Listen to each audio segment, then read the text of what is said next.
welcome to Hindsight Tonight. I'm Damian Muziani, and here is this week's theme. Enjoy. Vanity Fair has finally blown the doors off the rumor that Brooke Shields has now confirmed. Americans can sleep just a little easier tonight knowing that, yes, John F. Kennedy Jr. was a great kisser. Shields is promoting her new Hulu documentary and confirmed the spectacular smooch when asked by Howard Stern. I guess it's noteworthy that Brooke Shields hasn't been the slightest bit relevant in the last 35 years for anyone to bother asking her this question before. I mean, she's still less popular than John, and he's been dead for 24 years.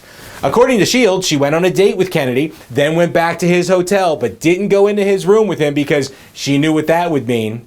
Wait a minute, there's no etchings up in here. Nothing comes between me and my Calvin's kid, Camelot.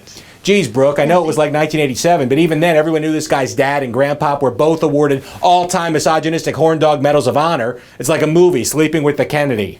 Shields said that if she had given her VJ to JJ on that fateful night, he'd never talk to her again, so she turned him down and went home, and guess what? He never talked to her again. You see, Brooke, Marilyn said yes and let Daddy into her Oval Office, and well, never mind. I guess that didn't work out so well for her either. Learn from the new generation, Brooke. The next time you're feeling pressured and scared, do what Gen Z and your career is doing. Just play dead. A florist outside Mexico City has been getting the shaft by someone who keeps leaving strange items outside their front door, but nothing like what was placed outside of Rosas de los Mochis flower shop last week. Yep, a severed penis was left inside a wooden box along with a flower wreath and note. Mexican Valentine's Day is clearly in July. The florist has no idea who the appendage belongs to, or used to belong to, I guess is more accurate. Maybe it's a fan of Theon Greyjoy from Game of Thrones. He wasn't just the first president of the Dick-in-a-Box Club, he's also a member.